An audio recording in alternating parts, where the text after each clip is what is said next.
bahwa akan diterapkan sanksi ya bagi pelanggar PSBB atau pemberlakuan PSBB yang diberlakukan di Provinsi Jawa Barat.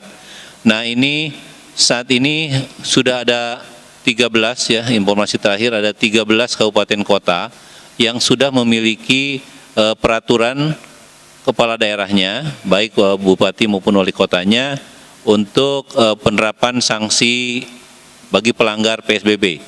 Yang pertama adalah Kota Bogor dengan Perwal 37 tahun 2020. Yang kedua Kota Bekasi dengan Perwal 29 tahun 2020. Kemudian yang ketiga Kabupaten Bogor dengan Perbup 32 tahun 2020. Kota Depok dengan Perwal 32 tahun 2020. Kemudian Kota Bandung dengan Perwal 14 2020.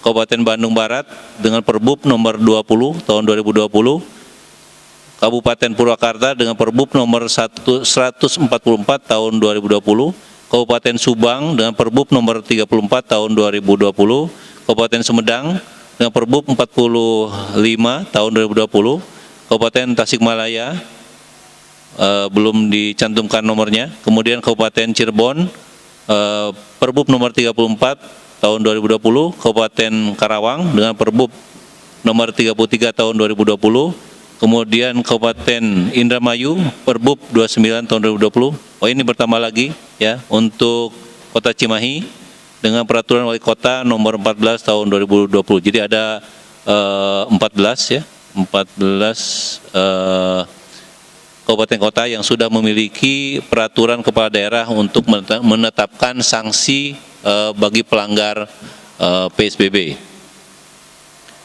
Kemudian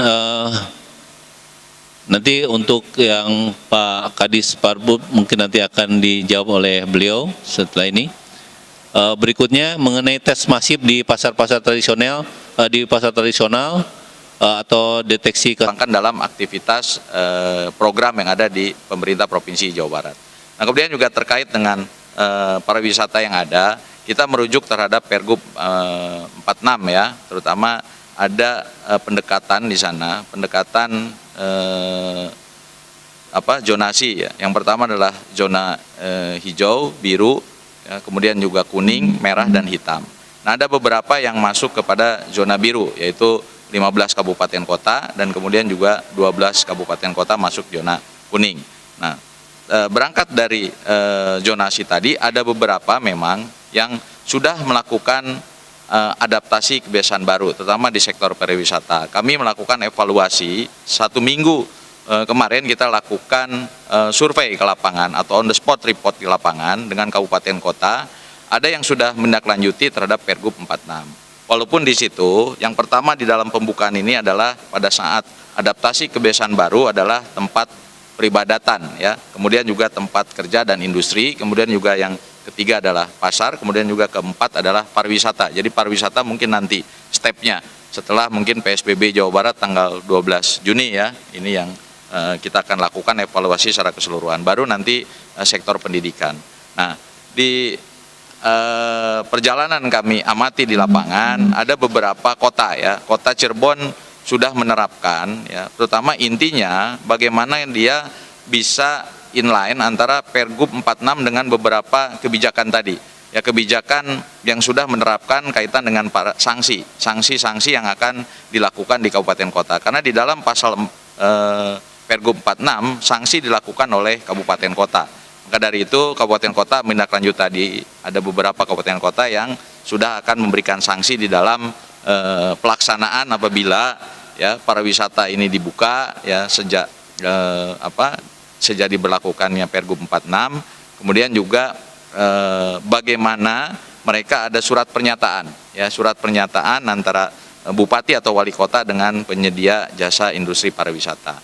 Nah, kami dari Dinas Provinsi Jawa Barat atau Pariwisata dan Kebudayaan Jawa Barat, kita melakukan evaluasi secara keseluruhan. Kepastian, ya tadi saya katakan di awal bahwa produktivitas kita harus tingkatkan, tapi tingkat kedisiplinan dan kehati-hatian atau kewaspadaan kita harus dinomorsatukan melalui protokol kesehatan. Nah, jadi kami siapkan di lapangan, ya selain protokol kesehatan, mereka juga harus membentuk yang namanya manajer gugus tugas yaitu gugus tugas yang ada di masing-masing tempat destinasi atau hotel. Nah, kita pastikan mereka ada gugus tugas, ada posko dan lain sebagainya untuk mengawasi pergerakan, ya. Kuncinya kan pergerakan. Kita membatasi pergerakan orang dan barang, ya, terutama terhadap tempat destinasi. Nah, itu yang kami lakukan, ya. Kemudian juga Kuningan, ya, Kabupaten Kuningan masih memproses yang namanya adaptasi kebiasaan baru dengan melibatkan seluruh stakeholder untuk berperan aktif bagaimana nanti menerapkan sebuah SOP-nya dari Pergub 46 ini, ya. Karena di dalam Pergub sudah jelas ada kapasitas, ada pembatasan jam operasi, ya, ada pembatasan kunjungan dan lain sebagainya, itu sudah jelas, tinggal nanti diadop oleh kabupaten kota. Nah, itu yang kami lakukan. Kemudian juga di Pangandaran sendiri memang sudah mereka itu di tanggal 5, ya, 5 Juni mereka sudah mulai membuka, tapi ada syarat, ya. Syaratnya adalah pertama adalah yang masuk ke Pangandaran untuk menikmati tempat wisata atau hotel itu harus punya surat keterangan sehat atau nanti di checkpoint dilakukan rapid test atau membuktikan adanya rapid test. Nah, itu yang dilakukan Kabupaten Pangandaran, ya, terkait dengan rencananya dibuka tempat industri pariwisata. Kemudian juga sama di Kabupaten Tasikmalaya, di Kota Tasik, kemudian juga di Kabupaten Garut, ya. Mereka sama, dia akan mengedepankan yang namanya protokol